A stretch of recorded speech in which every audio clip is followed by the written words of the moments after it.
Millones de residentes en Houston, Texas, viven una pesadilla climática. Una poderosa tormenta arrasó con el sistema eléctrico de la ciudad, dejando edificios en ruinas, calles inundadas y cobrando varias vidas humanas.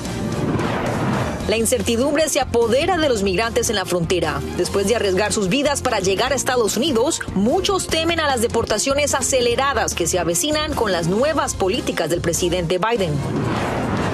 Las campañas por la presidencia de México entran en la recta final. Los candidatos se juegan todo en el tercer debate de este domingo y preparan su arsenal político para convencer a los votantes. Así comienza su noticiero Estrella TV.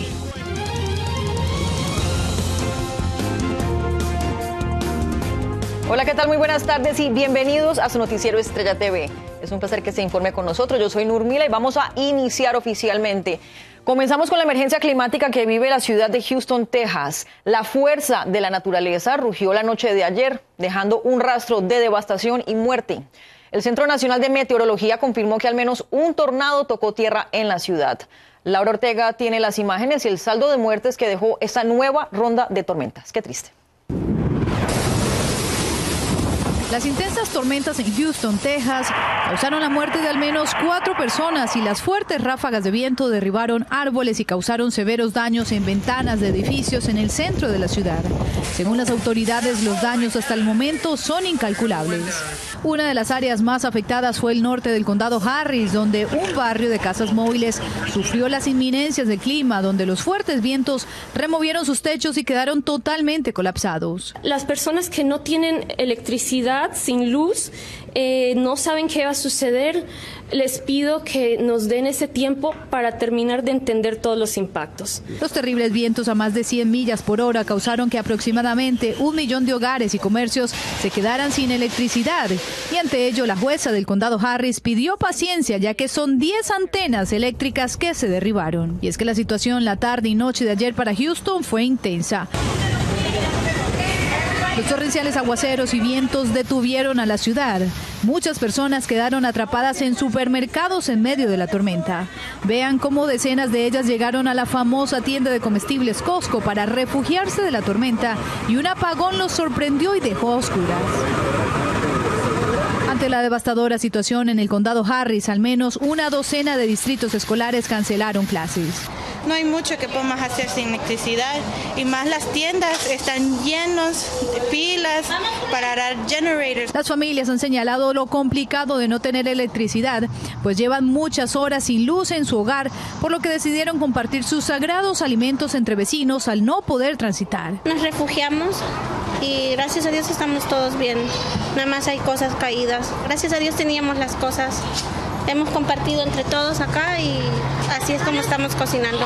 Según el Centro Meteorológico Nacional, el peligro de tormentas e inundaciones repentinas aún no cesa. Cerca de 17 millones de personas en el sureste del país se encuentran bajo estado de alerta por tiempo severo. Por ahora, las autoridades ya han comenzado los trabajos de remoción de escombros y recuperación de vías, esperando que el clima mejore al término de este fin de semana. Para Noticias Estrella TV, Laura Ortega. Gracias, Laura. Vamos a cambiar de tema porque en la frontera de México, cientos de inmigrantes esperando cruzar a los Estados Unidos se enteran de los nuevos cambios al proceso de asilo declarados por la administración Biden. En Piedras Negras, Coahuila, Efraín González tiene reacciones. Opiniones divididas ha causado entre migrantes que arriban a la frontera de Piedras Negras los cambios anunciados por el gobierno de Joe Biden en la política de asilo, mediante los cuales se busca acelerar los procesos de admisión con fundamento, pero también deportar de forma expresa a las personas cuyos casos se consideren sin base. Personas que verdaderamente tengan un motivo para pedir asilo está muy bien, porque hay muchas personas que solo viajan por curiosidad o por la moda, como dicen, pero habemos personas que verdaderamente estamos huyendo de la situación calamitosa que estamos viviendo en nuestros países. El nuevo proceso está enfocado en agilizar los trámites de adultos solteros, estableciendo enviarlos a 5 ciudades: Nueva York, Los Ángeles, Atlanta, Boston y Chicago, donde se emitirá la decisión decisión final sobre su asilo en un máximo de 180 días. Sin embargo, dentro de estos nuevos cambios se incluye también deportar de manera acelerada a solicitantes de asilo que no prueben un temor creíble, siendo esta medida el principal reclamo para los migrantes en espera de cruzar. Tantos procesos hemos pasado y no crean, no ha sido fácil en este camino llegar hasta acá. De que los manden a nuestro país no es justo. Es justo que uno le niegue la entrada, porque uno va es que lo refugien, lo apoyen, no que lo expulsen. Es tiempo de Dios y si es permitido que los deporten para Honduras, no hay que renegar. Los cambios que busca el gobierno de Joe Biden en la política migratoria aún serán discutidos y de entrar en vigor podrían tener considerables efectos en fronteras como Piedras Negras, donde cada mes cerca de 2,000 migrantes cruzan a Eagle Pass, Texas, a través de citas de asilo. Desde Piedras Negras, Coahuila, Efraín González, Noticias Estrella TV. Continuamos con el tema. Vamos a ampliar un poco más sobre el impacto de estos nuevos cambios al proceso de asilo. Nos acompaña en estos momentos el abogado de migración, Alex Galvez. Alex, bienvenido. Buenas tardes. Bueno, estos cambios que está proponiendo el presidente Biden, pues acelerarían el proceso de asilo, pero no es tan bueno como la gente cree, porque de hecho le daría una potestad mucho más grande a esos agentes de rechazar y por ende deportarlos inmediatamente. Esto es para adultos solteros. ¿Qué pasa con aquellos que vienen acompañados de sus parejas, de sus familiares? Sí, esta nueva propuesta no va a aplicar a los niños que vienen no acompañados, a las mamás que vienen con niños. Esta nueva propuesta es para hacer los casos más eficientes, pero también al mismo tiempo para poner consecuencias, o sean positivas o negativas, pero en menos de 180 días. Pero sí sabemos una cosa, que estas cortes se están proponiendo 5 ciudades donde van a manejar estos casos nuevos, y sabemos que no hay suficientes jueces, fiscales o abogados para poder entretener a todos estos casos que están entrando. ¿Y por qué se eligieron específicamente estas 5 ciudades, Alex? Específicamente no se saben, pero sí sabemos que son las ciudades que tienen más casos en la Corte de Inmigración. Hay 3.6 millones en todo el sistema de las Cortes de Inmigración, y estas 5 ciudades, Los Ángeles, Chicago, Atlanta, Boston y Chicago y Nueva York, esas cortes son las que están más ocupadas, y quizás es porque tienen más jueces, más fiscales. Bueno, y entonces, ¿cómo va a ser el proceso para que ahora ellos tengan la posibilidad de negar este miedo creíble? ¿Van a, no sé, ampliar el proceso de restricción? ¿Van a negar algún tipo de condiciones? O sea, ¿cómo va a ser eso más efectivo si no tienen tantos agentes? Exacto. Primeramente, estos casos, los casos que ya están en la corte no van a ser afectados por esta nueva propuesta. Son los adultos que están entrando por primera vez. La primer obstáculo va a ser pasar la entrevista de la creíble con los oficiales de inmigración de la frontera. Si el oficial dice que no son amenazas a la sociedad y pueden tener un caso viable, los van a pasar a una de esas 5 ciudades, y ahí es donde van a imponerse los 180 días. Es la propuesta, pero como les digo, con todo caso, programa nuevo, vamos a ver cuáles van a ser los obstáculos o qué tan eficiente va a ser al fin del día. ¿Y qué va a pasar con estos procesos que están ahorita pendientes? Creo que hasta diciembre del año pasado habían 3 millones de solicitudes pendientes. Incluso algunos tenían una cita para el 2032, algo así exorbitante. ¿Cuál es el estado de ellos en este momento con esta nueva política? Sí, tradicionalmente un caso de asilo puede durar hasta 10 años y con apelaciones hasta quizás más. Hay 3.6 millones de casos en la Corte de Inmigración, 10 millones en todo el sistema de inmigración, incluyendo residencias y ciudadanías. Pero por eso es una propuesta, es un programa piloto, no se va a efectuar de un día al otro. Todavía tienen que pasar los 30 días de opinión pública, después tienen que adoptar las críticas y después se tiene que implementar en el registro federal. Quizás si veamos, esto va a suceder en 60 días hasta 5 meses, pero no hay ninguna duda que estos cambios que escuchamos la semana pasada y esta semana tiene que ver con las elecciones presidenciales que van a venir en noviembre. Claro, ahí está el contexto político 100% haciendo su efecto. Alex, muchísimas gracias por esta información. Estaremos muy al pendiente de lo que transcurre con los pormenores de esta nueva política migratoria de Biden. Feliz fin de semana. Igual. Seguimos con los presidentes de México y Guatemala que se reunieron hoy en Tapachula, Chiapas, para tratar de programas que aborden la creciente migración en la región, que registró una alza récord del 77% en 2023 en comparación con el año anterior. En la reunión también acordaron proyectos conjuntos en materia de cultura, seguridad y cooperación. Ha llegado el momento de una corta pausa, pero no se despegue. Tenemos más al volver, incluyendo que se acerca el último debate presidencial en México y los candidatos afinan sus propuestas en búsqueda de votos. El proceso electoral en México también sigue tiñéndose de sangre. Asesinan a otra candidata junto a otras 5 personas más. También caótica audiencia en la Cámara Baja. Encontronazo entre congresistas que desata mucha polémica. Ya volvemos.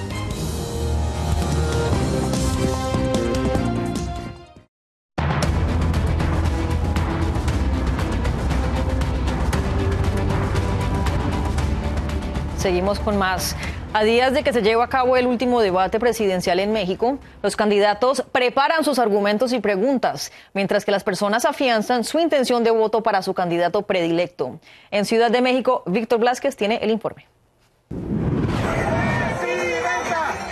La carrera de los candidatos por la presidencia de México está llegando a su recta final y ya se prepara para lo que será el tercer y último debate, que sostendrán con grandes cambios en el formato el próximo domingo 19 de mayo.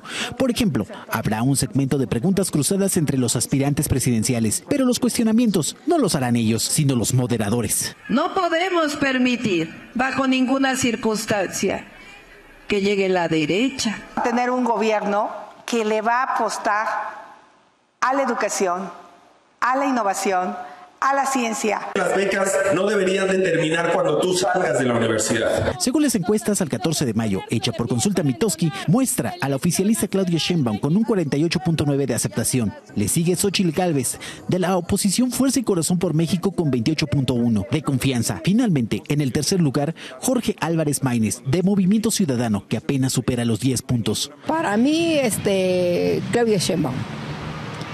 Porque los demás, pues, digamos que ya estuvieron ellos también teniendo puestos aquí y no hicieron nada. Yo creo que es más de lo mismo, o sea, es muy repetitivo, no propone nada nuevo. También, el próximo domingo, horas antes del debate, se realizará una marcha hacia el Zócalo capitalino y en diferentes partes del país, llamada Marea Rosa, bajo la consigna de salvar la democracia. Una de sus participantes será Gálvez. Los menos optimistas son los analistas, que critican las líneas de acción y propuestas de los aspirantes, como la seguridad, uno de los temas a tratar. Se deja al final uno de los temas más importantes. Creo que el tema de la seguridad es tan importante que tendría que haber sido de los primeros programas y lo dejan al final para reducir el tiempo de análisis, porque es utilizar la estrategia del avestruz. Frente al peligro, mete la cabeza.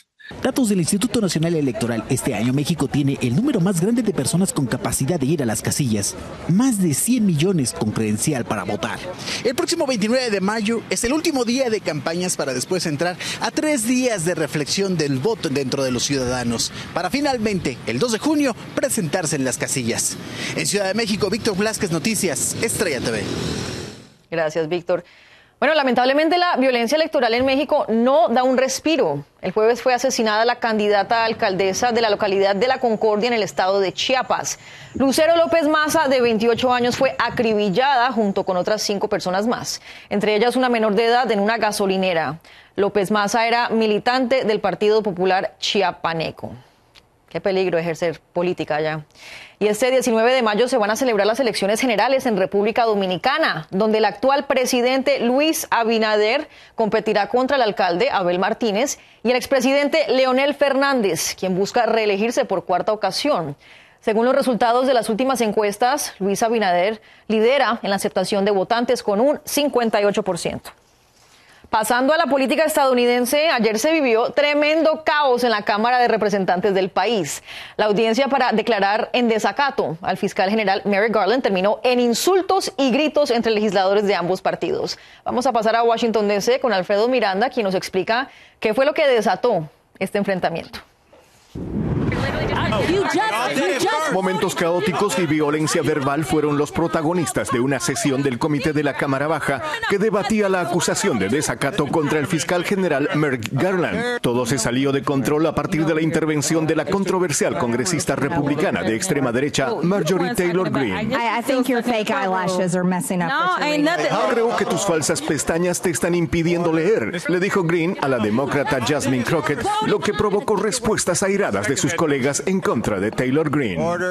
Absolutely unacceptable. How dare you attack the physical appearance of another person? El intercambio y muestras de falta de respeto llegaría más lejos cuando el vicepresidente demócrata del comité pidiera que se disculpe la agresora. I would ask Ms. Greene if she would just make the apology. It's not that complicated. We don't want to get into face-to-face insults. You will never get an apology out of me. Greene parecía estar determinada a insultar a cuanto congresista demócrata se le pusiera en el camino. It was made immediately. Both by the gentlelady and by me. She said, "You don't have the intelligence to talk to me," is what she said. La violencia política entre los miembros del Congreso ha llegado a niveles reprochables. Atacar la apariencia física del oponente político es una señal de intolerancia. El comportamiento que estamos mirando de los radicales republicanos es exactamente lo que hemos estado mirando desde que Trump era presidente.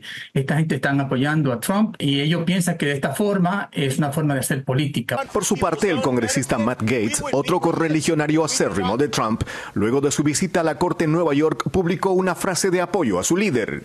Retrocediendo y esperando, señor presidente. La frase evoca el llamado que hiciera Donald Trump al grupo supremacista de ultraderecha Proud Boys. Proud Boys, stand back and stand by. Poco después ocurriría el ataque al Capitolio liderado por el grupo Proud Boys. Según expertos, el nivel de toxicidad política actual debe preocupar. Los recientes hechos históricos demuestran que Estados Unidos no debe dar por garantizada su democracia y que la población civil puede caer en la radicalización de los políticos.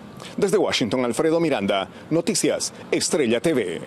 Muchas gracias, Alfredo. Es momento de otra pausa, pero en cuestión de minutos les informo del temido grupo criminal sudamericano, el Tren de Aragua, que expande sus operaciones en suelo americano.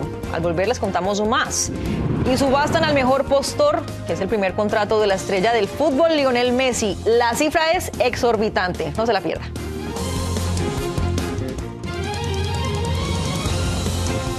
Gracias por continuar con nosotros. En la ciudad de Nueva York, otro miembro de la peligrosa banda del Tren de Aragua fue detenido, marcando así una presencia más amplia de la organización criminal en el país. Ángela González nos explica cómo se han ido estableciendo aquí en los Estados Unidos. Los primeros indicios de que la temida banda del Tren de Aragua estaría en Estados Unidos los dio la policía de Nueva York, cuando a principios de este año confirmaron las sospechas de que miembros de esta pandilla estarían operando en la ciudad. Es un grupo que ha sido muy particular por su forma de operar y de llegar a los países. No es un grupo que muestre, aunque pueda tenerlo, pero un gran poderío militar. O sea, no es un grupo que tenga una línea militarista como lo ha tenido el cartel de Sinaloa, o un poderío militarista como lo han tenido los carteles mexicanos, o como en el pasado lo tuvieron los carteles colombianos. La Oficina de Detención y Deportación confirmó la detención del venezolano Johan José Cárdenas Silva, a quien acusan de pertenecer a esta organización delictiva y quien es solicitado por las autoridades peruanas desde 2018 por delitos de agresión y robo agravado. Él fue arrestado por la policía de Nueva York y entró al país en octubre de 2022. Esta sería la primera acción concreta en contra de un miembro del Tren de Aragua. Creo que es uno de los casos donde posiblemente haya más elementos concretos que vinculen a esta persona con el Tren de Aragua, porque pues en este caso hay por lo menos la investigación que se había hecho desde Perú.